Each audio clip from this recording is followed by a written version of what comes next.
गुरुदेवी, साध्वी, श्री श्री, क्योंकि जब आप नए नए इस लाइन में आते तो आपको सुनने में भी अच्छा लगता है, अरे हमारे नाम के आगे पीछे एक इंसान होना पहले बहुत आवश्यक है। चरित्र में चीजें होनी चाहिए, नाम में पदवी हो ना हो। छोटी छोटी गैया छोटे छोटे ग्वाल, छोटो सो मेरो मदन गोपाल। तो कथावाचन में तो आप अव्वल हैं, और पढ़ाई में देवी चित्रलेखा पढ़ाई कैसी में थी? सो मतलब मीडियम, इतना कि पास हो जाए। एक तो लोगों को संगीत बहुत अच्छा चाहिए होता है, लोगों को लगा कि ये पूरे एक प्लेटफॉर्म पर हो जहाँ 2 घंटे हम संगीत के साथ भगवान से जुड़ सके। तो अनंतनाद एक नाम हमने इसको दिया है। ये एक स्पिरिचुअल कॉन्सर्ट है, मैं ये कह सकती हूँ उत्सव है। एक ऐसा उत्सव है जहाँ आप जाएंगे तो आप आध्यात्मिकता में डूबेंगे और आप संगीत में डूबेंगे। कॉन्सेप्ट ही इतना खूबसूरत है, हिट होना तो यकीनन इसका मतलब 100% है। मेरे जीवन का जो स्टीयरिंग है वो मेरे हाथ में है। मुझे क्या अच्छा करना है, कितना अच्छा करना है, कौन सी जगह मुझे अपने समय का, टाइम का यूज़ करना है, अपने माइंड का उपयोग करना है। अगर ये हैंडल करना आप सीख जाते हो तो आप आध्यात्मिक बन सकते हो। तो इस जर्नी के अंदर सबसे ज़्यादा मुश्किल या कठिन कदम क्या होता है? I think balance banana, normal जिंदगी का जो हम रोज़मर्रा के काम कर रहे हैं और उसके साथ साथ समय भी और अपना मन भी देना, थोड़ा अपने जीवन का एक हिस्सा भगवान को देना, इसमें बैलेंस बनाना। गृहस्थ में रहकर के भी ज़्यादा आध्यात्मिक बना जा सकता है और उससे भगवान भी ज़्यादा खुश होते हैं, क्योंकि सन्यासी के पास तो एक ही काम है। बट गृहस्थी, उसे पता है सुबह 6 बजे टिफ़िन बनाना है, फिर उसे जो ऑफिस जाना है, फिर उसको अपने सारे लोगों से बात करनी है, और उसके बीच में भी अगर वो थोड़ा भी भगवान से कनेक्ट हो पा रहा है दिन के किसी भी पॉइंट ऑफ टाइम पे, तो भगवान को उससे ज़्यादा खुशी मिलती है। मेले में अकेला, अकेले में मिला, वो वाला सिस्टम होता है आध्यात्मिक आदमी। वो भीड़ में भी रहेगा तो अकेला रहेगा। तो डिप्रेशन, एंजाइटी, स्ट्रेस, ये जितने भी भारी भरकम शब्द हैं, अगर इनसे कोई आपको निजात दिला सकता है तो मुझे लगता है वो आध्यात्मिकता है। जीवन साथी, ये इतना बढ़िया जीवन साथी माता पिता ने ढूंढ कर दिया या देवी चित्रलेखा ने खुद ढूंढा? इसको लेकर भी बड़ा कंफ्यूजन है। बहुत से लोग तो भाई आपके पति का धर्म क्या है उसको लेकर भी जबरदस्त कंट्रोवर्सी हुई है। आपने कई बार क्लैरिफाई भी किया है। मैं चाहती हूँ एक बार इस मंच से भी आप क्लैरिफिकेशन दे दें। क्लैरिफिकेशन तो खैर जिसको जो मानना है वो मानता ही है। तो क्या ये एक संस्कारी लव स्टोरी थी?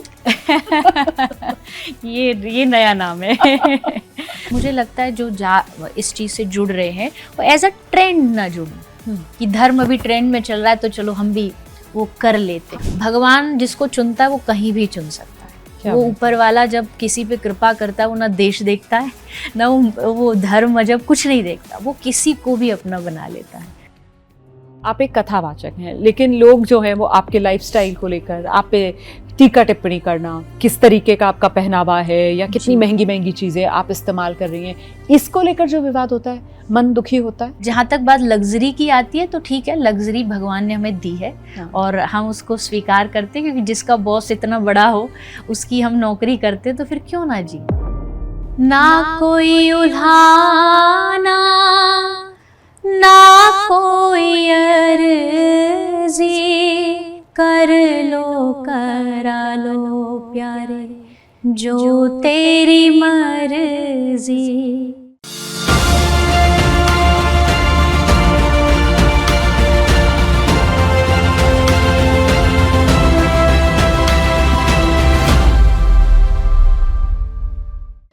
नमस्कार, अपने podcast the journey with Romana के साथ एबीपी नेटवर्क पर हाजिर हूं मैं रोमाना इसार खान।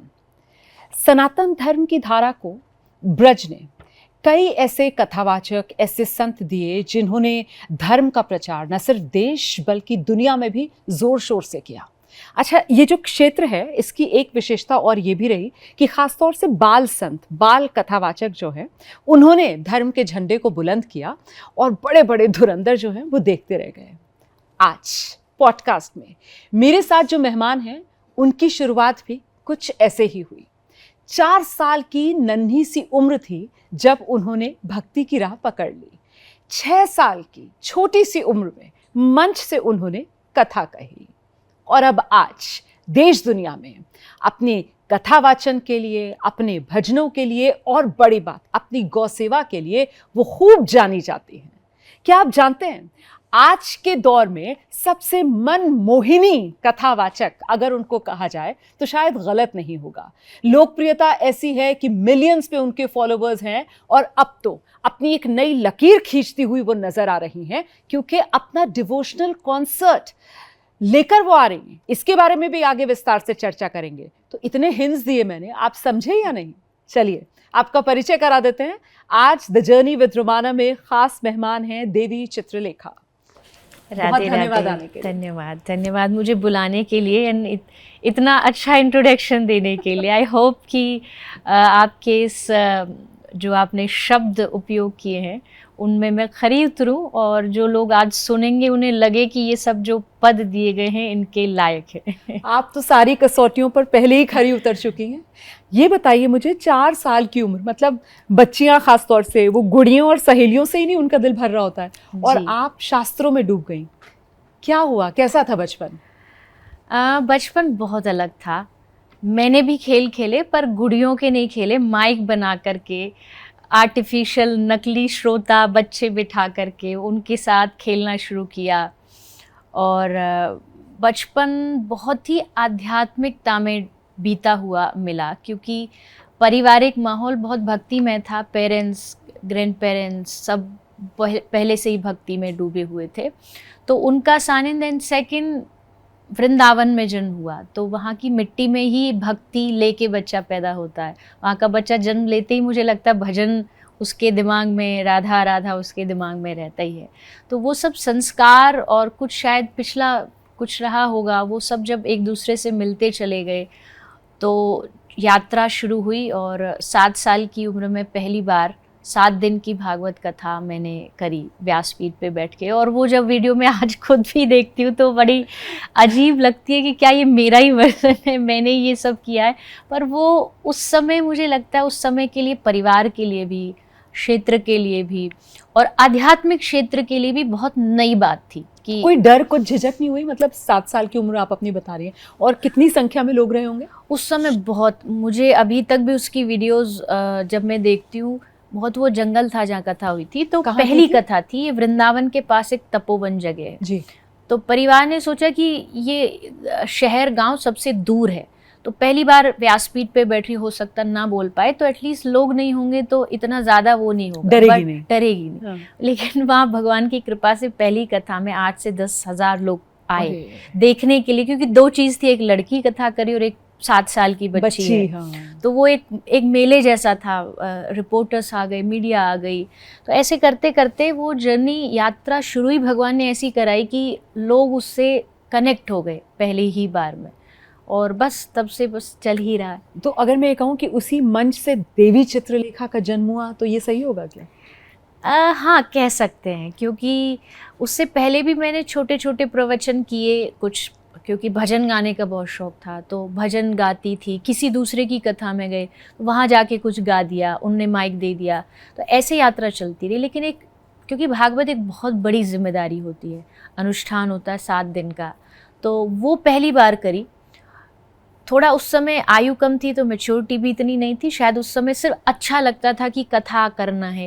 धीरे धीरे आयु बढ़ी तो उसकी जिम्मेदारी समझ आई कि नहीं, ये खेल नहीं है, ये बहुत बड़ा एक भगवान ने कर्तव्य दिया है। बट हाँ, शुरुआत वहीं से हुई, उसी मंच से, और यमुना जी के किनारे एकदम सब बैठ करके कथा श्रवण कर। ये नाम किसने दिया आपको? ये बचपन का नाम है, जन्म के साथ ही ये नाम माता पिता ने, विशेष पिताजी ने ये नाम मुझे दिया था। चित्रलेखा या पूरा देवी चित्रलेखा? नहीं, चित्रलेखा ही था। पर जैसे गांव में जन्म हुआ है, और खासकर हमारे भारत में एक पद्धति है ना, कोई बच्ची होती है तो उसे देवी बोल देते हैं, कुमारी लगा देते हैं, तो उस हिसाब से पहले तो इस नाम के आगे जब कथा शुरुआत हुई तो बहुत बड़े बड़े नाम लगाए गए थे, जैसे गुरुदेवी, साध्वी, श्री श्री, क्योंकि जब आप नए नए इस लाइन में आते तो आपको सुनने में भी अच्छा लगता, अरे हमारे नाम के आगे पीछे। पर जब आयु बढ़ी तो मुझे समझ आया कि नहीं, ये सब ज़रूरी नहीं है। एक इंसान होना पहले बहुत आवश्यक है, चरित्र में चीज़ें होनी चाहिए, नाम में पदवी हो ना हो, तो फिर उसको सिर्फ देवी चित्रलेखा नाम दे दिया गया। इससे कई लोग शायद ये भी मुझसे क्वेश्चन करते हैं, देवी लगाने का मतलब क्या ये है कि आप अपने आप को एज अ देवी प्रेजेंट करते हो? तो बिल्कुल भी नहीं, ये हमारी भारतीय पद्धति है लड़की को देवी रूप में बोल देते हैं, तो उस वजह से नाम ऐसा लिखा आपने तो जाता है। और कम करवा दिए अपने, हाँ हाँ, कि श्री बहुत श्री सारे मैं अभी गुरु देवी। जी, वो सब मैंने हटाए कि ये मुझे नहीं चाहिए। सिर्फ मेरा नाम चित्रलेखा भी चलेगा, पर सबको था कि कई लोग गुरु रूप में मानते, तो शायद सीधा नाम ना ले सकते, तो फिर देवी चित्रलेखा नाम रख दिया। अच्छा, भजन की आप बात कर रही थी, तो कुछ घर वाले बताते हैं बचपन में बिल्कुल तोतली सी जबान में जो भजन आप खूब गुनगुनाती घूमती हो घर के अंदर, कोई ऐसा भजन? बहुत बिल्कुल, हमारे ब्रज में तो जैसे छोटी छोटी गैया छोटे छोटे ग्वाली सुना बहुत दीजिए प्रसिद्ध ना, थोड़ा सा गुनगुना दीजिए।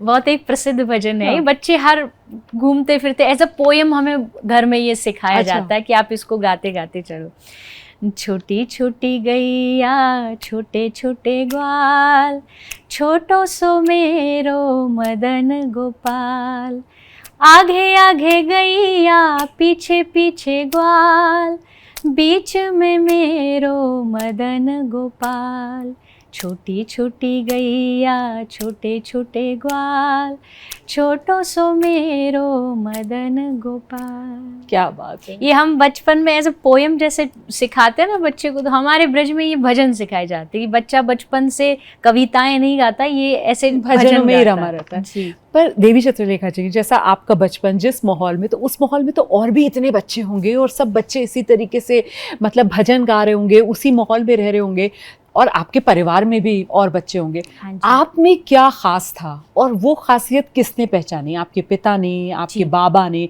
किसने देखा वो स्पार्क आपके अंदर? आई थिंक मेरे पिताजी ने, माताजी पिताजी दोनों ने, पर पिताजी ने बहुत परिश्रम किया, क्योंकि उन्होंने अपना बिजनेस अपना कार्य सब छोड़ दिया था। परिवार जब में मैं कोई और था जो इस तरफ जिसका झुकाव था या जो करता भक्ति के प्रति थे, लेकिन कोई कथावाचन नहीं कथावाचन करता था।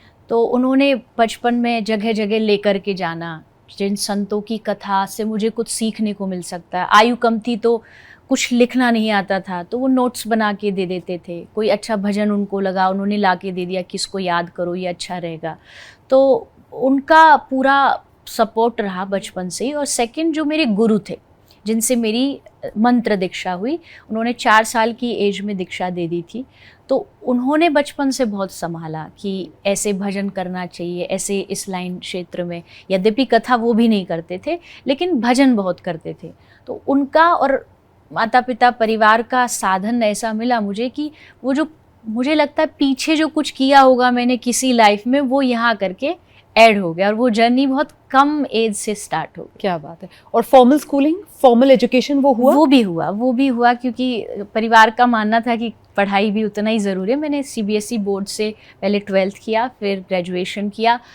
समय बहुत कम मिलता था, लेकिन स्कूल ने बहुत कोऑपरेट किया कि कथा भी हो रही है, बीच में आ गए, एग्ज़ाम दे गए, कुछ ऐसे करके, तो स्कूलिंग मैंने पूरी करी। तो कथावाचन में तो आप अव्वल हैं, और पढ़ाई में देवी चित्रलेखा पढ़ाई कैसी में थी? सो मतलब मीडियम, इतना कि पास हो जाए। फैमिली ने भी यही कहा, हाँ। पिताजी ने, कि इतना पढ़ लो कि बस पास हो जाओ, क्योंकि तुम्हारी पढ़ाई वहाँ है। मुझे पता था कि ये क्षेत्र मेरा है, मेहनत भी उसमें मुझे ज़्यादा करनी है। जैसे अगर सब्जेक्ट पढ़ना है तो इतना कि पास के हो लिए जाए। नंबर आ जाए, बाकी टाइम में मुझे रियाज करना है, मुझे शास्त्र पढ़ना है, मुझे भागवत के श्लोक याद करने हैं। तो दोनों पढ़ाई को बराबर लेकर के मैंने आगे बढ़ा।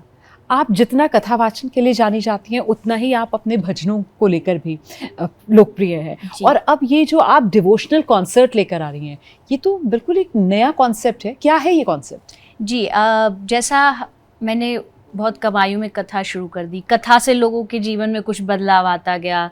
फिर गौ सेवा करी, उससे लोगों को बहुत कुछ मिला। तो अब क्योंकि समय बदला तो लोगों की डिमांड, लोगों की मांग भी बदली कि हाँ। एक तो लोगों को संगीत बहुत अच्छा चाहिए होता है। कथा में भी हम करते हैं, लेकिन 3 घंटे में शायद 2 या 3 बार कुछ गा दिया। लोगों को लगा कि ये पूरे एक प्लेटफॉर्म पर हो जहाँ 2 घंटे हम संगीत के साथ भगवान से जुड़ सके। तो अनंतनाद एक नाम हमने इसको दिया है।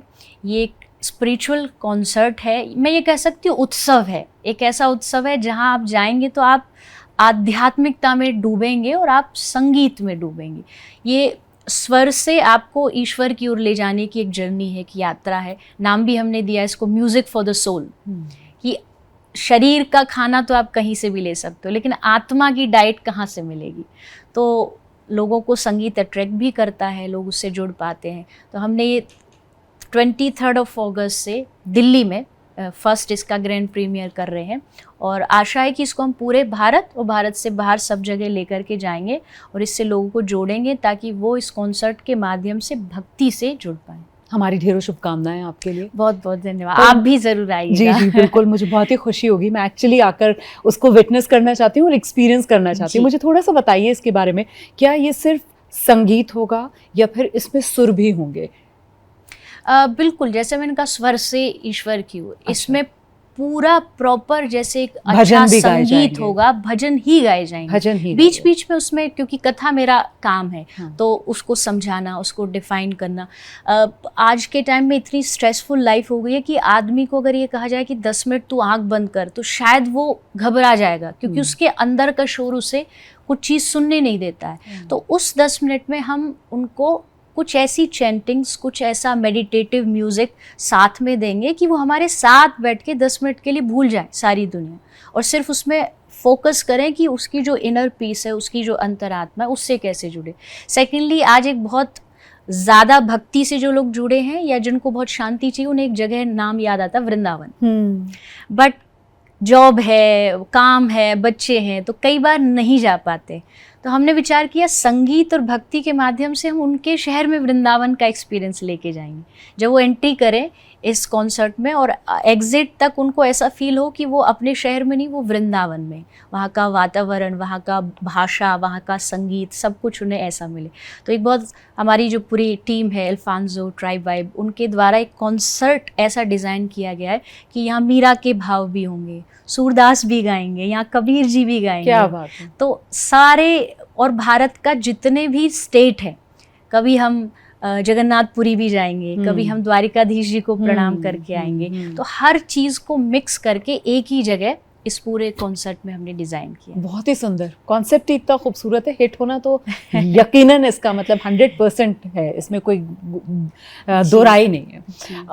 अगर मैं कहूँ कि देवी चित्रलेखा के लिए जो आध्यात्म है, उसका मतलब क्या है, उसके मायने क्या हैं आपके लिए पर्सनली? आई थिंक मेरे लिए अध्यात्म होता है कि जागृति पूर्वक जीना, मीन्स एक अवेयरनेस अपने दिमाग में रखना कि मुझे मेरे जीवन का उद्देश्य पता है। मुझे पता है कि मेरे जीवन का जो स्टीयरिंग है वो मेरे हाथ में है। मुझे क्या अच्छा करना है, कितना अच्छा करना है, कौन सी जगह मुझे अपने समय का, टाइम का यूज़ करना है, अपने माइंड का उपयोग करना है। अगर ये हैंडल करना आप सीख जाते हो तो आप आध्यात्मिक बन सकते हो। पूजा एक अलग विषय है। पूजा की आप एक बैठे अपने ईश्वर, अपने भगवान, जिनको भी आप मानते हो, उनके सामने बैठ के आप कुछ टाइम दें, उसे पूजा कह सकते हो। बट आध्यात्मिकता होता है कि आपको सही गलत का मायना पता हो, आपको पता हो कि ये जीवन में करने से शायद मेरी जो एक मानवता है जी, उसको ठेस पहुंचेगी, ये मुझे नहीं करना चाहिए। तो वो जो अवेयरनेस है, एक कॉन्शियस माइंड जो हमारा होता है, उस कॉन्शियस माइंड में जब तक आप फुल्ली अवेयर नहीं होते चीज़ों को लेकर के, तब तक आप आध्यात्मिक नहीं बनते। आप कभी भी देखिएगा जो स्पिरिचुअल व्यक्ति होता है वो बहुत ही गंभीर आपको मिलेगा। वो क्यों? क्योंकि उसको पता है कि उसके भीतर जो एक अंतरात्मा है उसमें वो इतना इन्वॉल्व हो चुका है कि बाहरी जो चीज़ें वो उसको इतना जल्दी परेशान नहीं करती हैं। क्योंकि वो एक अलग दुनिया में अंदर से जीता रहता है। उसे पता है कि बाहर जो चल रहा है सब टेम्परेरी है, भीतर एक अंदर की बॉडी है, एक मेरा कॉन्शियस माइंड है, वो मेरे ईश्वर से जुड़ा हुआ है। तो उनकी गंभीरता लाने के लिए आध्यात्मिकता उनमें बहुत ज़्यादा चेंज लाती है। आपको सुनकर जो इस जर्नी की तरफ आकर्षित होंगे, आध्यात्मिकता के लिए आपने बताया कि जर्नी जो है वो यही कि आप अवेयर हों, अपने भीतर आप झांकें, अपने आसपास की चीज़ों को लेकर आप में अवेयरनेस हो। तो इस जर्नी के अंदर सबसे ज़्यादा मुश्किल या कठिन कदम क्या होता है? I think balance banana, normal ज़िंदगी का जो हम रोज़मर्रा के काम कर रहे हैं और उसके साथ साथ समय भी और अपना मन भी देना, थोड़ा अपने जीवन का एक हिस्सा भगवान को देना या सेवा को देना, कोई भी सेवा हो, इसमें बैलेंस बनाना। क्योंकि जब भी हम आध्यात्मिकता की बात करते तो हमारे दिमाग में क्या होता है, आध्यात्मिक आदमी मतलब घर छोड़ रखा हो, गेरुए वस्त्रों में हो, सन्यासी हो, कंफ्यूज हो जाते हैं। हाँ, तो गृहस्थ में रह के कैसे कोई भक्त बन सकता है, धार्मिक बन सकता है, ये सबसे गलत धारणा होती है। मुझे लगता है कि गृहस्थ में रह कर के भी ज़्यादा आध्यात्मिक बना जा सकता है और उससे भगवान भी ज़्यादा खुश होते हैं, क्योंकि सन्यासी के पास तो एक ही काम है कि वो आराम से बैठ के ध्यान कर रहा है। बट गृहस्थी, उसे पता है सुबह 6 बजे टिफ़िन बनाना है, फिर उसे जो ऑफिस जाना है, फिर उसको अपने सारे लोगों से बात करनी है, और उसके बीच में भी अगर वो थोड़ा भी भगवान से कनेक्ट हो पा रहा है दिन के किसी भी पॉइंट ऑफ टाइम पे, तो भगवान को उससे ज़्यादा खुशी मिलती है कि ये अपनी इतनी बिजी लाइफ में से भी मुझे नहीं भूल रहा। ये कितनी बड़ी बात है। तो जब तक आप थोड़ा सा भगवान के प्रति नहीं चलते हो या उस रास्ते पर नहीं जाते, तब तक आप अपनी नॉर्मल लाइफ को भी अच्छा नहीं कर पाते, क्योंकि आप बहुत जल्दी थक जाओगे। बहुत जल्दी थक जाएंगे। आजकल तो सबसे बड़ी जो दिक्कत है शहरों के अंदर इस भागदौड़ भरी ज़िंदगी में, मुझे लगता है वो डिप्रेशन को लेकर, वो स्ट्रेस को लेकर। आप इतना मानसिक तनाव में आ जाते हैं, आप इस तरीके से एक अकेलापन महसूस करते हैं कि आप भीड़ में होते हैं हर वक्त, लेकिन फिर भी अंदर से एक खालीपन, एक तन्हाई। आध्यात्मिकता क्या उसकी भरपाई करती है? बिल्कुल करती है। आध्यात्मिक व्यक्ति, कहते हैं ना, मेले में अकेला अकेले में मिला, वो वाला सिस्टम होता है आध्यात्मिक आदमी। वो भीड़ में भी रहेगा तो अकेला रहेगा। अकेला मतलब उसे पता है कि मेरा जीवन मेरा है, मुझसे और भगवान से मेरा नाता है, उससे मैं जुड़ा हुआ हूँ। तो अब ये जो हम जिस डिप्रेशन की बात करते हैं आज, जो टाइम टू टाइम और बढ़ता जा रहा है घटने की जगह, उससे लड़ने का, उससे फाइट बैक करने का अगर कोई तरीका इस टाइम में है तो वो पॉजिटिविटी है। डिप्रेशन कैसे जाएगा? जितने हम पॉजिटिव होंगे, हमारा माइंड पॉजिटिव होगा। अब पॉजिटिव होगा कैसे? उसके लिए आपको अपने कान, अपनी आँख, अपने ज़ुबान, सारे इंद्रियाँ, सारे सेंसेस से आपको पॉजिटिविटी अंदर डालनी पड़ेगी। कुछ सुनो ऐसा जो अंदर पॉजिटिव चीज़ जाए, देखो ऐसा जो पॉजिटिव जाए, शब्द भी बोलो ऐसा जो आप खाओ वैसा जो आपके भीतर सात्विकता है, पॉजिटिविटी आए। तो जब इन सब चीज़ों को मिला करके आप करने लग जाते हो, पॉजिटिव होने लग जाते हो, तो आप अध्यात्म अपने आप समझ जाओगे, आध्यात्मिक व्यक्ति भी बन जाओगे। तो डिप्रेशन, एंजाइटी, स्ट्रेस, ये जितने भी भारी भरकम शब्द हैं, अगर इनसे कोई आपको निजात दिला सकता है तो मुझे लगता है वो आध्यात्मिकता है। तो बैलेंस का सारा खेल है ना? और देवी चित्रलेखा ने बैलेंस कैसे बनाया? मतलब अब तो शादी भी हो गई है, गृहस्थ जीवन भी है, तो फिर ससुराल और ये कथा वाचन, तो ये बैलेंस कैसे बनाया? देखिए, इस मामले में कुछ किस्मत भी ने बहुत अच्छा साथ दे दिया कि बहुत ज़्यादा मेहनत नहीं करनी पड़ी। मेरा जो जीवन पहले भी चल रहा था, कथाएं, व्यस्तता, भाग दौड़, सब कुछ वैसे ही हो गया। मतलब जो जीवन साथी भी मिले वो भी इस प्रकार से मिले कि उन्होंने इस चीज़ में सपोर्ट किया, आगे बढ़ाया कि ये करो वो करो। तो इसमें एक तो भाग्य भी है, और मुझे लगता है अगर आपका इंटेंशन अच्छा होता है कि आप सचमुच ये करना चाहते हो, तो कहीं ना कहीं से वो चीज़ें आपके लिए जुड़ती चली जाती हैं। और कोई मुश्किल नहीं है बैलेंस। मैंने बचपन में पढ़ाई और इसका बैलेंस बनाया, क्योंकि मुझे पता था इतना समय से देना, इतना समय से देना है। फिर गृहस्थ आया तो उसमें भी मुझे पता है कि इतना समय मुझे यहाँ परिवार को देना है, इतना समय मुझे समाज को देना है। तो जब आप चीज़ों को सेपरेट बांट देते हैं ना, तो आप ईजी हो जाते। जब हम बचपन में थे तो हमें नहीं सिखाया जाता था स्कूल में कि एक टाइम टेबल बना लो, घर में चार्ट लगा लो कि इतने बजे से इतने बजे ये करना है, ये करना। आज लोगों का चीज़ सेपरेट नहीं है। मतलब अगर वो यहाँ बैठे तो फ़ोन भी चला रहे होंगे, फिर वो घर में भी हैं तो भी उनका एक अलग काम भी चल रहा होगा। तो चीज़ों को जब हम बांटने लग जाते हैं तो चीज़ें थोड़ी सी सुलझ जाती है, आसान हो जाती है। और आपने इतनी सरलता, इतनी सौम्यता से कह दिया कि देखिए कुछ चीज़ें किस्मत भी बहुत आसान कर देती है, लेकिन ये जीवन साथी, ये इतना बढ़िया जीवन साथी माता पिता ने ढूंढ कर दिया या देवी चित्रलेखा ने खुद ढूंढा? इसको लेकर भी बड़ा कंफ्यूजन है। बहुत से लोग तो भाई आपके पति का धर्म क्या है, उसको लेकर भी ज़बरदस्त कंट्रोवर्सी हुई है। आपने कई बार क्लैरिफाई भी किया है। मैं चाहती हूँ एक बार इस मंच से भी आप क्लैरिफिकेशन दे दें। क्लैरिफिकेशन तो खैर जिसको जो मानना है वो मानता ही है, और जो जानने वाले उनको पता भी है। हिंदू धर्म में मेरी शादी हुई है और वो ब्राह्मण परिवार से है। और जहाँ तक चुनाव की बात आती है तो आई थिंक ना तो मैंने चुना, ना माता पिता ने, कथा ने चुना, क्योंकि वो कथा में आया करते थे। और पूरे परिवार के साथ आते तो थे। क्या ये एक संस्कारी लव स्टोरी थी? ये नया नाम है।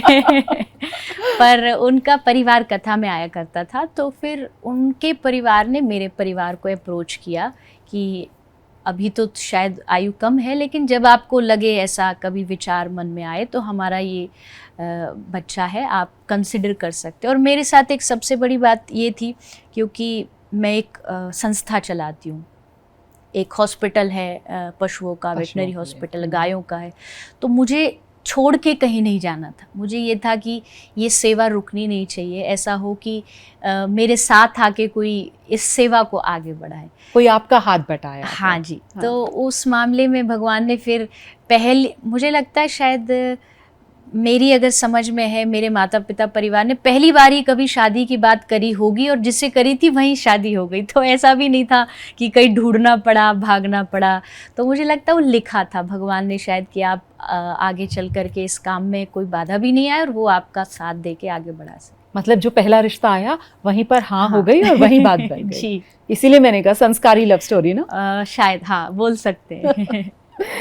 अच्छा, आज का दौर जो सोशल मीडिया का दौर है, तो इस दौर में आपको लगता है कि धर्म जो है लोग उसको गहराई से समझ पा रहे हैं या फिर सब कुछ बहुत ही सतही सा होता चला जा रहा है? बहुत गहराई से सब नहीं समझ पा रहे। हाँ। अभी एक दौर चल रहा है कि हमें धार्मिकता अच्छी लगती है, मतलब हमें अट्रैक्ट करती है, हमें कहीं अच्छी धार्मिक जगह पर जाना, वहाँ वीडियोस बनाना, फिर बताना कि हम वहाँ गए थे दर्शन के लिए, वो हमें अच्छा लगता है। दिखावा ज्यादा हो गया। हाँ, एक सतही तौर पर तो हम ये कह सकते हैं कि अच्छा है, हाँ। चलो एटलीस्ट कोई गलत जगह जा रहा है, वहाँ जाके कुछ कर रहा है, उससे ज़्यादा बेटर है कि आप ऐसी जगह पर जाओ। और आप ये नहीं कह सकते कि अगर हर व्यक्ति अगर उस धार्मिक स्थान पे जा रहा है तो वो धार्मिक ही है। वहाँ चीज़ें भी बदलती हैं, लोगों के विचार अलग अलग हैं। कोई सिर्फ घूमने जा रहा है, कोई सिर्फ वीडियोस बनाने जा रहा है, कोई फॉलोअर्स के लिए जा रहा है। तो ये कुछ चीज़ों को बदलना चाहिए। मैं कहती हूँ आपके पास दुनिया में बहुत सारे ऑप्शन हैं फॉलोअर्स के लिए, आपके पास बहुत ऑप्शन हैं घूमने के लिए। एटलीस्ट ऐसी जगह पर जब आप जाते हो तो आप दिल से जाइए, आप मन से जाइए, केवल वहाँ दिखावे के लिए नहीं जाइए। जितना आप धर्म में, जितना आप अध्यात्म में डीप जाओगे, उतना आप अपने आप में चेंजिंग देखोगे। आज भीड़ बढ़ रही है, पर चेंजिंग जो सोसाइटी में होना चाहिए वो चेंज कम है। उसका रीज़न ही है कि सब बाहरी तौर से ज़्यादा इन्वॉल्व हो रहे हैं, अंदर से नहीं। तो इस चीज़ को हमें, मुझे लगता है जो इस चीज़ से जुड़ रहे हैं वो एज अ ट्रेंड ना जुड़ें कि धर्म अभी ट्रेंड में चल रहा है तो चलो हम भी वो कर लेते हैं। हाँ, जैसे मतलब अब तो एक चलन हो गया है कि नया साल आ रहा है तो नया साल तो हम वहाँ उस तीर्थ स्थल पर जाएंगे, उस मंदिर में दर्शन करके हम नए साल की शुरुआत करेंगे। और इससे मुझे लगता है कि आपकी भक्ति से ज़्यादा आप समस्या ज़्यादा खड़ी कर देते हैं कि आपने एक दिन एक तारीख चुन ली है और एकदम से मतलब वो भेड़चाल हो गई है, सब उसी दिन जा रहे हैं वहाँ पर। और जिस जगह जा रहे हैं आप, वहाँ पर भी इतनी व्यवस्था नहीं हो पाती है, वहाँ पर भी आप भार डाल रहे हैं जाकर। नहीं, भाव अच्छा है कि आप अपने जीवन का, अपने अच्छे दिनों का शुरुआत अच्छी जगह से करें, लेकिन अगर कहीं लगता है कि वहाँ व्यवस्था में कुछ दिक्कत होगी तो वहाँ घर रह के भी भगवान को याद किया जा सकता है, उनको बुलाया जा सकता है, पुकारा जा सकता है। तो भावना गलत है ये मैं नहीं कहूँगी, वो तो उनकी भावना को अपमान कर देना होगा। जीवन की कोई भी शुरुआत हो भगवान से होनी चाहिए, पर हाँ, व्यवस्था और सिस्टम को देखते हुए। किसी भी चीज़ में सिर्फ ऐसा नहीं हो कि उसने किया तो मैं भी कर लूँ, वो जा रहा है तो मैं भी जा लूँ। और भगवान 24 घंटे 12 महीने मंदिर में है। हाँ, वो कभी भी किसी भी दिन आपको दर्शन दे सकते हैं, आप कभी भी जा कर के उनसे मिल सकते हो। और अगर नहीं भी जा पाते तो मैं तो ये भी कहती हूँ भगवान तो इतने ईजी है कि वो कहेंगे तू नहीं आ सकता, चल मैं ही आ जाता हूँ तेरे पास, तेरे घर आ जाऊँगा। आप में वो शक्ति होनी चाहिए भक्ति में कि आपके बुलाने पर वो आपके पास आ जाए। तो इसमें होड़ ना करें, जबरदस्ती ना करें, जहाँ सहजता से आपको दर्शन हो जाए, जहाँ कोई अनहोनी ना हो, कुछ गलत ना हो, वैसा जाना चाहिए। आपको क्या लगता है जो 90 सेकंड की रील होती है वो या फिर जो 7 दिन की कथा होती है वो, ज़्यादा प्रभाव किसका आज के मिलेनियल्स के साथ कनेक्ट करने के लिहाज से? I think young generation 90 second वाली से ज़्यादा कनेक्ट करता है, और जो मैच्योरिटी लेवल पर पहुंच चुके हैं, उनके लिए 3 घंटा ज़्यादा बेहतर होता है। क्योंकि जो एक तो यंग जनरेशन थोड़ी इम्पेशेंट है, उनको हर चीज़ इंस्टेंट चाहिए। तो इंस्टेंट के ज़माने में उनको लगता है कि 30 सेकंड में, 90 सेकंड में कुछ मिल जाए हमें जिससे लाइफ बदल जाए। तो यही रीज़न है कि आजकल पॉडकास्ट हो गया, कुछ ऐसे सेगमेंट्स हैं, इंटरव्यूज़ हैं, वो ज़्यादा चलते हैं कि बच्चे उससे कनेक्ट कर पाते हैं। आपके जो 6.6 मिलियन फॉलोअर्स हैं, तो आप कैसे कनेक्ट करती हैं? आपका मंत्र क्या रहता है? आई थिंक मैंने दोनों चीज़ों को बैलेंस कर रखा है। मतलब ऐसा भी नहीं है कि उसका पूरा फोकस बस अट्रैक्ट करना है लोगों को। हम बहुत सारी अच्छी चीज़ें उसके माध्यम से देते, चाहे वो रील के माध्यम से हो या कथा के टॉपिक्स के माध्यम से हो, आध्यात्मिक बातों के माध्यम से। और यही रीज़न है कि उसमें सब प्रकार के लोग उसको सुनते हैं, जुड़े रहते हैं। ये नहीं कह सकते सिर्फ एक 60+ सुन रहा है, ये भी नहीं कह सकते कि एक यंग जनरेशन ही सुन रही है। तो ये दोनों चीज़ों को बैलेंस शायद मैंने अपने सोशल मीडिया के माध्यम से बनाने की कोशिश की है। आजकल धर्म को ब्रांड बनाया जा रहा है क्या? कहीं कहीं जैसे हर क्षेत्र में कुछ अच्छा कुछ बुरा होता है, तो धर्म के क्षेत्र में भी कुछ अच्छाइयाँ हैं, कुछ बुराइयाँ हैं। और नेगेटिविटी में एक ये आता है कि उसको थोड़ा सा कमर्शलाइज कहीं कहीं कर दिया जाता है, जिसके कारण धर्म पर उंगली उठती है। बट उसको हम पूरे धर्म पर उसका जनरलाइज नहीं कर सकते। आप ब्रज से आती हैं, और ब्रज मतलब प्रभु से प्रेम। आज के दौर में क्या आपको ऐसा लगता है कि हम भगवान के साथ वो जो प्रेम का, एक प्रीत का जो रिश्ता होता है, उससे जुड़ने की बजाय हमें बस चाहिए हमको ये दे दो भगवान, हमको ये दे दो भगवान, चमत्कार हो जाए हमारी जिंदगी में? मतलब हम भक्त हैं या भिखारी, ये फर्क करना होगा। बिल्कुल, मैं तो कोई कथा, कोई टॉपिक ऐसा नहीं छूटता जब इस बात को ना रखती हूँ। अच्छा। क्योंकि हमारे ब्रज की भक्ति कभी मांगने की नहीं रही, वृंदावन वालों की। तो बाहर वालों का पता नहीं, पर वृंदावन ने कभी भगवान से नहीं मांगा। नहीं मांगते आप लोग? कभी भी नहीं मांगा। उन्होंने जब भी वृंदावन ने मांगा है, वृंदावन के लोगों ने भगवान की खुशी मांगी है। अगर आप गोपियों की कथा सुनते तो गोपी ने कभी कृष्ण को ये कंडीशन भी नहीं रखी कि तू हमसे प्रेम करने के बाद हमें छोड़ नहीं सकता। उन्होंने कहा तुझे मथुरा में द्वारिका जाना है, 16,000 विवाह करने, तुम वो करो, हमें तुम्हारी खुशी ज़रूरी है। तो मांग तो ब्रज में कभी से रही नहीं। वृंदावन में कहते हैं कि वृंदावन में भगवान को छोड़ के कुछ और मांगना वो हीरा छोड़ के कांच मांगने जैसा है। आप भगवान से भगवान को मांगो, उनकी भक्ति मांगो, उनकी कृपा मांगो। और मेरी कथा में मुझे लगता है 7 दिन में कम से कम 7 बार तो ये टॉपिक मैं उठाती होंगी कि मांग वाली भक्ति बंद करो। भगवान कोई आपकी डिमांड पूरी करने की मशीन नहीं है। हाँ। वो एक प्रेम की मूर्ति है, उसे प्रेम चाहिए आपसे। आप तो उससे ये कहो कि तुझे दुख देना है तो दे, तुझे परेशानियां देनी तो दे, मैं तेरा एक पपेट हूँ, तू नचा जैसे मुझे करना है और मैं हंसी खुशी बस तेरा धन्यवाद ही दूंगा, कोई शिकायत नहीं। एक भजन की लाइन है कि ना कोई उल्हाना ना कोई अर्जी, कर लो करा लो जो तेरी मर्जी, सहाओगे जो भी खुशी से सहूंगा, जहाँ ले चलोगे वहीं मैं चलूंगा। गुनगुना दीजिए ना। इतनी सुंदर पंक्तियां हैं, तो आप ऐसे पढ़ रही हैं, उनको अगर गुनगुना देंगी तो इफेक्टिवनेस कहाँ से कहाँ पहुंचेगी, ये जरूरी है। जी, मेरा वन ऑफ द फेवरेट ये भजन है जिसको मैं कभी कभी कथा में गुनगुनाती हूँ। ना कोई उल्हाना ना कोई अर्जी, कर लो करा लो प्यारे जो तेरी मर्जी।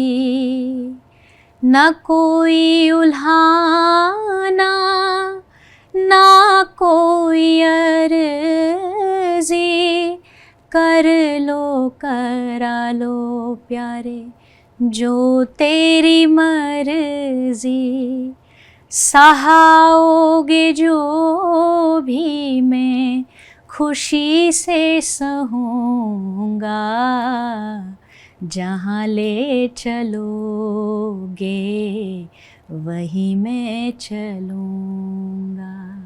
बहुत सुंदर, बहुत ही सुंदर। ये सुनते सुनते मेरे मन में सवाल आया कि जब आप इस तरीके के कार्यक्रमों में जाती हैं, कथा वाचन करती हैं, इस तरीके से वहाँ पर भजन गाती हैं, कोई ऐसा किस्सा हो जो आप सुनाना चाहें? मतलब कोई आया हो जिसने आपसे आकर कुछ कहा हो कि कैसे उसका जीवन बदल गया आपकी कथा सुनने के बाद, या किसी ने बताया हो कि उसको कितनी सुंदर सी अनुभूति हुई है आपके कार्यक्रम में आकर? कोई ऐसा किस्सा है जिसने मन को छुआ हो? होते तो बहुत हैं, मतलब ऐसी कोई कथा नहीं जाती कि जहाँ लोग कुछ अपना अनुभव या अपना एक्सपीरियंस लेके नहीं आते। बहुत सारे मैसेजेस आते हैं, पत्र आते हैं, ईमेल्स आते हैं कि हमने एक कोई बात वहाँ पर सुनी थी, हमारी पूरी लाइफ चेंज हो गई। मुझे याद है एक मेरी न्यू जर्सी में कथा थी और एक बच्ची थी, शायद 14 से 15 साल की रही होगी और वो कनाडा रहती थी। अच्छा। और उसकी फैमिली मुझे नहीं जानती, बट वो सोशल मीडिया के थ्रू जानती थी और बहुत मॉडर्न ज़माने की ही थी, लेकिन उसके मन में भक्ति बहुत थी। तो स्पेशली कनाडा से आई, वहाँ 7 दिन रुकी न्यू जर्सी में, उसने कथा सुनी, फिर आकर के उसने जो भाव मुझे लिख कर के दिए, मतलब वृंदावन के प्रति, भक्ति के प्रति, और उसके फैमिली में कोई भी ऐसा भक्त नहीं है, कोई माहौल नहीं है किसी प्रकार का, लेकिन उसके जितनी देर वो मेरे सामने बैठी रही उसकी आंख से आंसू बंद नहीं हुए। बार बार एक ही चीज़ बोलती रही, आप मुझे भक्ति दे दो, मुझे वृंदावन बुला लो। तो देख कर के 2 चीज़ फील हुई। एक तो ये कि चलो भगवान ने मुझे एक मीडियम बनाया उस चीज़ का, भक्ति तो उसे मिलनी थी, किसी के भी माध्यम से मिलनी थी, भगवान को कृपा करनी थी, बट मुझे उन्होंने एक मीडियम बनाया। एंड सेकंड कि एक 15 साल की बच्ची जो कनाडा जैसे देश में रहती है, जैसे हिंदी अच्छे से नहीं आती, वो इतने भाव में डूबी है। इसका मतलब है कि भगवान जिसको चुनता है वो कहीं भी चुन सकता है। वो ऊपर वाला जब किसी पे कृपा करता है, वो ना देश देखता है, ना वो धर्म मजहब कुछ नहीं देखता, वो किसी को भी अपना बना लेता है। तो ये ऐसे वैसे उदाहरण बहुत है, ऐसे हर कथा में लोग रोते हुए, कोई अपने जीवन में बदलाव का बात लेकर के हमेशा आते हैं और देख के बड़ा आनंद मिलता है कि आप जो कर रहे हो उससे कुछ बदलाव आ रहा है। आप इतनी जगह जाती हैं, हमारे देश के युवा जो भारत में रह रहे हैं और जो युवा विदेशों में हैं, तो भक्ति में कुछ फ़र्क आपको महसूस होता है देश के युवाओं और विदेश के अंदर जो बसे हुए युवा हैं उनमें? हाँ, थोड़ा तो फ़र्क है। मतलब हमारे देश में युवाओं को एटलीस्ट एक बेसिक चीज़ बचपन से थोड़ी सिखा दी जाती है कि चलो ये आरती है, ये भजन है, कुछ स्तुतियाँ सिखा दी, बता दी। वहाँ के युवाओं में थोड़ा सा ये चीज़ अभी कम है, जानकारी का अभाव। जानकारी का बहुत अभाव है, क्योंकि मैं जब कथा करने जाती हूँ तो कथा हिंदी में होती है, बच्चे वहाँ हिंदी नहीं समझते, तो फिर 1-8 घंटे का सेशन में इंग्लिश में रखती हूँ, क्वेश्चन आंसर उनका रखते। तो उसमें मैंने देखा कि बहुत ही ज़्यादा नॉलेज की ज़रूरत है। कुछ चीज़ें जो बिल्कुल एक यहाँ का बच्चा जानता है कि कृष्ण कौन थे, उनके माता पिता का नाम क्या था, वो चीज़ शायद बचपन से नहीं सिखाई जाती। और उसका एक बहुत बड़ा रीज़न भी मैंने नोटिस किया कि जो उनके पेरेंट्स हैं वो इंडिया छोड़ करके वहाँ गए, तो अब उन्हें वहाँ एक नई लाइफ शुरू करनी थी, तो उन्होंने मेहनत की और उस मेहनत में जॉब, पैसा, इसमें समय थोड़ा कम दे पाए, उसके कारण थोड़ा सा जो भाव है कम हो गया। लेकिन एक अच्छी बात यह है कि वो कोरा ब्लैंक पेपर है, उन पे हम जो सिखाते हैं, जो छपाते हैं, वो एकदम उसको पकड़ लेते हैं। वहाँ के बच्चों में बस एक ही अच्छी खासियत है कि उनका क्वेश्चन है वाई वाई वाई।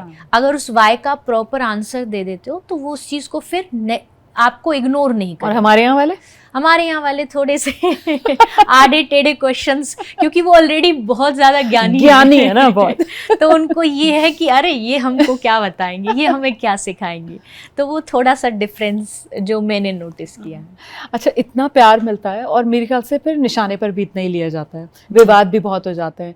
लोग, आपको लगता है कि कंफ्यूज हो जाते हैं? मतलब आप एक कथावाचक हैं, लेकिन लोग जो है वो आपके लाइफस्टाइल को लेकर आप पे टीका टिप्पणी करना, अब किस तरीके का आपका पहनावा है या कितनी महंगी महंगी चीज़ें आप इस्तेमाल कर रही हैं, इसको लेकर जो विवाद होता है, मन दुखी होता है, बुरा लगता है? नहीं, अब नहीं लगता। अब पता है कि ये तो होना ही है, ये तो एक जीवन का हिस्सा, इसको आप नकार नहीं सकते। शुरू में ज़रूर लगता था, क्योंकि आप एक अच्छी इंटेंशंस के साथ जा रहे हो और वहाँ से कुछ और ही सुनने को मिलता है कि आप अपना जीवन भी दे रहे हो, टाइम दे रहे हो, आपके पास खुद के लिए समय नहीं होता, और फिर सामने जिनके लिए आप कर रहे हो वही आपको आकर के कमेंट करते हैं। बट अब फ़र्क नहीं पड़ता। अब लगता है कि पहले पड़ता था। रोई भी कभी कुछ सुनकर ऐसा लगा? कुछ कंट्रोवर्सीज ऐसी हुई थी जो बिल्कुल, जैसे आपने शादी को लेकर के बोला, वो एकदम बेसलेस न्यूज़ थी, उसमें कुछ भी सत्यता नहीं थी, और फिर उसको इतना गलत प्रेजेंट कर दिया गया, एआई से बहुत उल्टे सीधे फ़ोटोज़ डाल दिए गए। तो उस समय थोड़ा कोविड टाइम चल रहा था, बहुत फ्री टाइम था लोगों के पास, हम भी खाली थे, कथाएं नहीं थी। बट फिर परिवार ने और कुछ ठाकुर जी की भक्ति ने चीज़ों को संभाल लिया। कभी कभी लगता है कि ये शायद अपने ही होते हैं जो सब कुछ जान रहे होते हैं और जानबूझकर जो बदनाम करने की कोशिश करते हैं, क्योंकि शायद उनके अपने हित होते हैं। बिल्कुल बिल्कुल, है ये ना? तो है, ये सदा से चला आया है। मतलब कभी भी किसी ने कहा ना कि कोई आपका बुरा दुश्मन क्यों चाहेगा। सही बात। किसी कोई कहता ना मेरे अपनों ने मेरे साथ धोखा कर दिया, तो अपने ही तो करेंगे, दुश्मनों को फुर्सत कहाँ है कि वो आपको, उनको पता भी नहीं कि आपको किस चीज़ से हर्ट होगा, किससे नहीं होगा। तो इस चीज़ को मुझे नहीं लगता कि हमें, मुझ जैसे लोग जो थोड़ा बहुत जिनको लोग जानते, कभी भी दिमाग में लेना चाहिए, क्योंकि हमें पता है कि ये सब चीज़ें निराधार है, इनका कोई आधार नहीं है। ऐसी न्यूज़ हर रोज़ कुछ ना कुछ ना। आपने मैं कुछ आपके- बदलाव किया, मतलब अपने जो सर्कल है कि भाई अब इतने लोगों से मिलना ही नहीं है, मतलब अपना सर्कल आपने सिलेक्टिव किया हो, या फिर अब जब बाहर आए जाएंगी तो किस तरीके का आपका? बाहरी हाँ, मैंने कोई बदलाव नहीं किया, नहीं क्योंकि किया। बाहरी बदलाव जैसा सिस्टम चलता है, लेकिन अंदर से बदलाव किया। अंदर से बदलाव मतलब मुझे पता है, क्योंकि मैंने कई ऐसे फेसेस भी देखे हैं जो वही लोग सोशल मीडिया पर गंदी बातें, गलत कमेंट कर रहे हैं, लेकिन वही जब सामने आते हैं तो उनके हाथ जुड़े हुए होते हैं और वो कहते हैं हम आपके बहुत बड़े फ़ैन हैं, हम आपकी कथाएं सुनते हैं। मुझे पता है कि इसी ने वो बात सोशल मीडिया पर बोली थी और मुझे अंदर अंदर हंसी भी आ रही होती है। तो मन नहीं करता कि एक थप्पड़ लगाऊं मैं तुझे?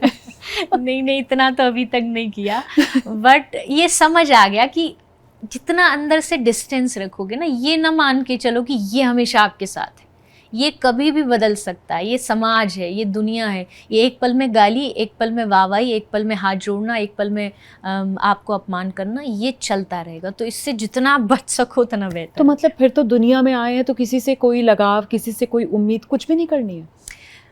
होना तो यही चाहिए, लेकिन बहुत टफ है। ये दुनिया का सबसे मुश्किल काम है कि आप किसी से कुछ एक्सपेक्टेशंस ना रखो। हर आदमी रखता है, हम पॉडकास्ट भी कर रहे हैं तो इससे भी एक एक्सपेक्टेशन है, लोग देखें, कुछ सुने, कुछ समझें, कुछ जानें। लेकिन फिर भी जितना हो सके हमें कोशिश करना चाहिए कि किसी से हम इतना ज़्यादा, चाहे वो पर्सनली लेवल पे हो, चाहे वो बाहर किसी सोशल मीडिया के माध्यम से, किसी से बहुत ज़्यादा आशा ना रखें, क्योंकि ये दुनिया बदलने वाली है, या हर पल सब कुछ बदलता है। तो उस बदलती हुई दुनिया में आप चाहो कि हमें कोई ऐसा व्यक्ति मिल जाए जो परमानेंट हो, उसकी सोच विचार, उसका हमारे प्रति सम्मान आदर नहीं। आज जो मुझे सम्मान कर रहे, अगर एक चीज़ मेरी कोई गलत पकड़ ली जाए तो वही लोग गालियाँ देने में नहीं शर्माएंगे, वो खुल कर गालियाँ देंगे। और मुझे ये भी जानना ज़रूरी है कि मेरी जो सम्मान है, जो आदर है, वो भी परमानेंट नहीं है, वो भी किसी क्षण भी जा सकता है। उसके लिए भी हमें हमेशा तैयार रहना चाहिए। कृष्ण की भक्ति ने जो आपके अंदर एक चीज़ बदली हो, आपको क्या लगता है वो क्या है? आई थिंक हर परिस्थिति को लाइटली लेके खुश रहना। मतलब ये कहना अलग बात है, बट मुझे लगता है मेरे भीतर चीज़ों को स्वीकार करने की ताकत और लोगों को मैं देखूं तो थोड़ी ज़्यादा है, क्योंकि कभी ऐसी कंडीशंस भी आ जाती है लाइफ में जो शायद अभी के टाइम में इतनी ज़्यादा कंडीशन है, आसपास का चैलेंज बहुत ज़्यादा, और अगले ही पल मुझे कथा जा कर के करनी है और मुझे पता है कि अब तुरंत मुझे अपना मूड, अपना फेस, अपना वो सब चेंज करना है। शायद ऐसा भी हो सकता है कि एक पल के लिए मैं अभी रो रही हूँ और मुझे अभी स्टेज पे जाके हंसना भी है। ऐसा हुआ है कभी?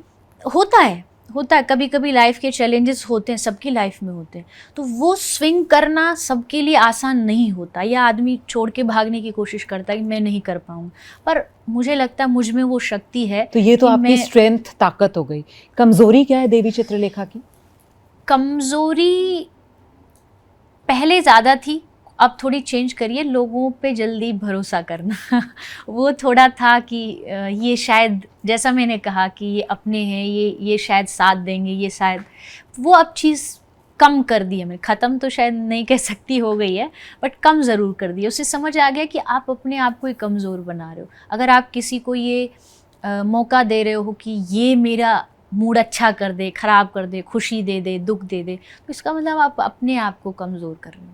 बाहर वाले के हाथ में अपनी चाबी नहीं देनी। हाँ, वो कभी भी घुमाए, कभी भी कुछ भी कर दे, नचा ले, उससे थोड़ा हमें बचना चाहिए। डर क्या है देवी चित्रलेखा का सबसे बड़ा? ऐसा तो कोई डर नहीं है भगवान की कृपा से, क्योंकि हमने पढ़ा है और मैं कथाओं में बोलती, अकुतो भया कुतो भया नास्ति। भगवान का भक्त निडर रहता है, वो किसी चीज़ से नहीं डरता, ना ग्रहों से डरता है, ना टाइम से डरता है, ना किसी परिस्थिति से डरता है। तो मुझे नहीं लगता मुझे किसी चीज़ से डर है। मुझे लगता है ठाकुर जी मेरे साथ है, कृष्ण मेरे साथ है, राधा रानी मेरे साथ है, तो मुझे किसी भी परिस्थिति से डरने की ज़रूरत नहीं है। ये सवाल मैंने इसलिए भी पूछा क्योंकि आज की हमारी जो युवा पीढ़ी है, ख़ास तौर से अभी कुछ देर पहले जब हम डिप्रेशन, एंजाइटी, स्ट्रेस की बात कर रहे थे, तो एक और बड़ी समस्या और वो है फियर। और कई बार तो वो फियर ऑफ द अननोन है कि आपको पता ही नहीं आपको किस चीज़ का डर है, लेकिन आपको डर लग रहा है कुछ हो जाएगा, कुछ बुरा हो जाएगा। इसका आंसर बहुत सिंपल है। बचपन में जब एक पिता, एक फादर अपने छोटे से बच्चे को गोद में लेता है और गोद में लेके ऐसे हवा में उड़ाता है, उछालता है प्यार लाड़ लड़ाने के लिए, तो जब वो बच्चा ऊपर उछलता है, ना तो जमीन पे ना वो आसमान में, बीच में अटका है, पर फिर भी वो हंस रहा होता है, हाँ, खिलखिला रहा होता है, उसे मजे आ रहे होते हैं। क्यों? क्योंकि उसे भरोसा है नीचे एक पिता खड़ा है मुझे पकड़ने के लिए। तो जो फियर, ये डर कब खत्म होता है? ये तभी होता है जब आपको भरोसा होता है कि कोई आपके साथ आपको संभालने के लिए है। तो वो, इसी को आध्यात्मिक भाषा में समर्पण कहते हैं। जब आप किसी को समर्पित हो जाते हो, और समर्पण से मुझे लोग का नहीं है, एक ऐसी शक्ति जो पावरफुल है, मुझे पता है इसके हाथ में सब कुछ है, ऐसे आई ब्लिंक करते वो इतनी बड़ी दुनिया बना सकता है और दुनिया मिटा सकता है। तो जब इतनी बड़ी पावर मेरे साथ है तो मुझे किस चीज़ से घबराना? मैं एक एग्ज़ाम में फेल हो गई तो क्या मेरी ज़िंदगी ख़त्म हो गई? उसने मेरे लिए रास्ते चुन रखे हैं। मेरे किसी रिश्ते में मैं फेल हो गई तो मेरे पास वो है ना, वो संभालेगा। ये जो भरोसा है, ये आपके डर को ख़त्म करता है। अभी हमें डर है और भरोसा नहीं, हमारे पास है ही नहीं कोई जिस पे हम थोड़ा सा डिपेंड हो सके। तो वो जब भरोसा आएगा तो अपने आप आपका डर खत्म हो जाएगा। एक बात बताइए मुझे, अगर भगवान कृष्ण आपके सामने आ जाए, मांगना तो आप लोगों को कुछ है ही नहीं, ब्रज वाले हैं आप लोग, क्या कहेंगी प्रभु से? बस अपने में लगा लो, सब दुनियादारी छुड़ा के हमारे मन को अपने से जोड़ लो। मतलब किसी भी जगह रहें, किसी भी जीवन में रहें, पर आपसे जुड़े रहें, आपका नाम लेते रहें, क्योंकि सच तो ये, उनके नाम में जितनी शांति है वो दुनिया में नहीं है। दुनिया में आप अशांत घूमते हो। आप कितने भी पैसे वाले के पास चले जाओ, एक अच्छे नामी आदमी के पास चले जाओ, उसके मन में भी बेचैनियाँ है। वो जितना पा लिया उसके बाद भी फुल स्टॉप नहीं होता, उससे रहता है कि अब और। तो वो बेचैनियाँ कैसे ख़त्म होंगी? वो तभी हो सकती है जब आप पूरी तरीके से भगवान के हो जाते हो। तो कभी मिलें और कभी सामना होगा, तो मेरा तो बस यही कहना है कि सब छुड़ा दो और अपने में लगा लो। आपको लगता है कि कोई ऐसी बात जो आपके बारे में बहुत गलत या एक तरीके से मिथक है, जो आप ख़त्म करना चाहती हैं, जिसके बारे में आप क्लैरिटी देना चाहती हैं इस मंच से? आपने कई बार सुनी अपने बारे में, जो लोग कहते हैं आपके बारे में। ओवरऑल सबके लिए कहते हैं, मेरे लिए भी कहते हैं कि ये जो कथा वाचन करने वाले होते हैं, इनकी जीवन बड़ा आसान होता है, मज़ेदार होता है, और जहाँ जाते हैं बस लग्जरी लाइफ जीते हैं, चार्टर्ड फ्लाइट्स में घूमते हैं। वो गलत भी नहीं है, हम एक अच्छी लाइफ जीते हैं, उसको एक्सेप्ट करते हैं, बट आसान भी नहीं है। क्योंकि अगर मैं अपने पिछले 4-5 दिन का शेड्यूल भी आपको बताऊं तो मुझे नहीं लगता मैं 3-4 घंटे से ज़्यादा सोई होंगी। यहाँ से वहाँ, वहाँ से यहाँ, 12 घंटे यहाँ ट्रेवल किया, वहाँ गए। परिवार तो ऐसे, मतलब घर तो ऐसे जाते हैं जैसे कोई अतिथि एक दिन के लिए आया हो और आ करके चला गया हो। तो निजी लाइफ नहीं होती। ऐसा मेरा कोई शौक़ नहीं है, बट फिर भी अगर हो भी तो आप उसको दुनिया के सामने नहीं दिखा सकते, क्योंकि आपको अपने ऊपर एक जिम्मेदारी लगती है कंधों पर, कि शायद वो सोचेगा कि ये तो धर्म के प्रति इतने समर्पित हैं, तो इनको ऐसा क्यों करना चाहिए। तो ये गलती ना रखे कि इनकी लाइफ अच्छी ही होती है, अच्छी है, इसमें कोई दोहराया नहीं है, लेकिन आसान होती है ऐसा नहीं। अपने संघर्ष होते हैं। और जहाँ तक बात लग्जरी की आती है, तो ठीक है, लग्जरी भगवान ने हमें दी है और हम उसको स्वीकार करते हैं, क्योंकि जिसका बॉस इतना बड़ा हो, उसकी हम नौकरी करते, तो फिर क्यों ना जिए। हम खूब आनंद से जीते हैं, अच्छा पहनते हैं, अच्छा खाते हैं, लोग का प्यार मिलता है, लोग जो हमें देते हैं। कई चीज़ हमारी नई भी है, वो भी सिर्फ इसलिए मान ली जाती है क्योंकि भाई ये इनका नाम है, तो शायद इनके लिए, जैसे मैं आपके यहाँ पर आए, वो हमें यहाँ जो रिसीव करने आए वो मिले, तो उन्होंने आते ही पूछा, अच्छा आपकी गाड़ी कैसी चल रही है? मैंने पूछा कौन सी गाड़ी, तो एक कभी वायरल हुई थी मेरी एक फ़ोटो की, फरारी इन्होंने खरीदी तो मैंने कहा हाँ आइए पार्किंग में वही खड़ी है। तो ये चीज़ें लोग कभी कभी सोशल मीडिया पर बिना देखे भी भरोसा कर लेते हैं, पर मेरा मानना है कि पहले सच्चाई जानो और फिर उस पर भरोसा करो। अभी आप कह रही थी ना समय की कमी, शौक पूरा करने का समय नहीं मिल पाता, अगर समय मिले तो वो कौन सा एक शौक है जो देवी चित्रलेखा पूरा करना चाहेंगी? मुझे 2 चीज़ से बहुत प्यार है, एक तो संगीत गाने से और एक नृत्य से। अच्छा। नृत्य शायद मैंने कभी नहीं किया, गायन तो खैर कथा में हो जाता है, नृत्य मतलब ऐसा कुछ भी कभी ऐसा मौका आता नहीं है क्योंकि एक मर्यादा भी रखनी पड़ती है। बट कभी कभी मेरा मन करता है कि शायद मेरे पास समय होता तो मैं कुछ कथक या कुछ ऐसी चीज़ अपने घर पर किसी को बुला के या कहीं जा कर के सीखती, अपने आनंद के लिए, अपनी खुशी के लिए, पर उसके लिए समय नहीं है, उसके लिए टाइम देना, क्योंकि दूसरी चीज़ों में व्यस्तता बढ़ जाती है। चलते चलते बस 2 और सवाल है। एक तो सवाल मेरा ये है कि आज का दौर क्योंकि सोशल मीडिया वाला दौर है, और अगर हमारे भगवान जी आ जाएं और सोशल मीडिया पर आपको क्या लगता है किन भगवान जी के सबसे ज़्यादा फॉलोअर्स, कौन से भगवान जी जो है वो सोशल मीडिया पर हिट होंगे? ये तो भगवान के साथ मुझे बोलना कुछ गलत लगेगा, सबके अपने अपने फॉलोअर्स हैं, पर हाँ अब मैं वृंदावन से हूँ तो मैं तो भगवान कृष्ण का ही नाम लूंगी। और कृष्ण जी लीलाएं भी ऐसी ऐसी दिखा देंगे ना? उनकी लीला सबको अट्रैक्ट भी करती है, कृष्ण का नाम ही है करशती थी कृष्ण, जो सबको खींचना जानता हो। तो आई थिंक इस रेस में वो शायद नंबर ज़्यादा ले जाए। और चलते चलते क्योंकि हर कोई जीवन में सुखी होना चाहता है, तो वो सुखी और संतुष्ट जीवन का देवी चित्रलेखा क्या मंत्र देंगी? आई थिंक एक तो अपने आसपास कुछ पॉजिटिव लोग रखिए जो आपको जीवन में कुछ अच्छी बातें, अच्छी चीज़ें बता सके। वो संत हो सकता है, कथावाचक हो सकता है, आपका परिवार का कोई व्यक्ति हो सकता है। और दूसरा, अपनी लाइफस्टाइल में कुछ एक चीज़ डालिए, जैसे मेडिटेशन या चैंटिंग या योग जिसके माध्यम से आप अंदर से थोड़े कामनेस का फील कर पाएँ। ये प्रैक्टिसेस हैं, ये जैसे आप करेंगे थ्रू म्यूज़िक भी कर सकते, थ्रू संगीत भी कर सकते। ये कारण है हम अनंतनाद लेकर के आ रहे कि संगीत के माध्यम से भीतर की जो कामनेस है वो थोड़ी लोगों की बढ़े। इतनी दूर से भाग रहे हैं, दौड़ रहे हैं, उससे थोड़ा सा एक ब्रेक मिले, थोड़ा ठहराव मिले।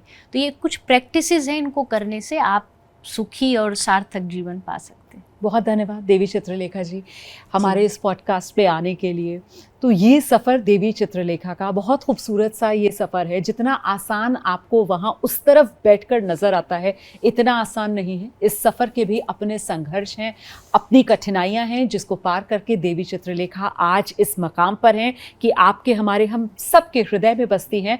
और अब तो देखिए किस तरीके से अनंतनाद वो डिवोशनल कॉन्सर्ट के साथ अपनी इस यात्रा में एक और पड़ाव वो पार करती हुई नजर आ रही है, जिसके लिए हम सभी की तरफ से आपको ढेर सारी शुभकामनाएं। बहुत बहुत धन्यवाद। अगले हफ्ते फिर एक और खास मेहमान के साथ आपसे मुलाकात होगी। The journey with Romana podcast में शामिल होने के लिए बहुत शुक्रिया आप सभी का। Thank you so much for joining. Thank you, धन्यवाद।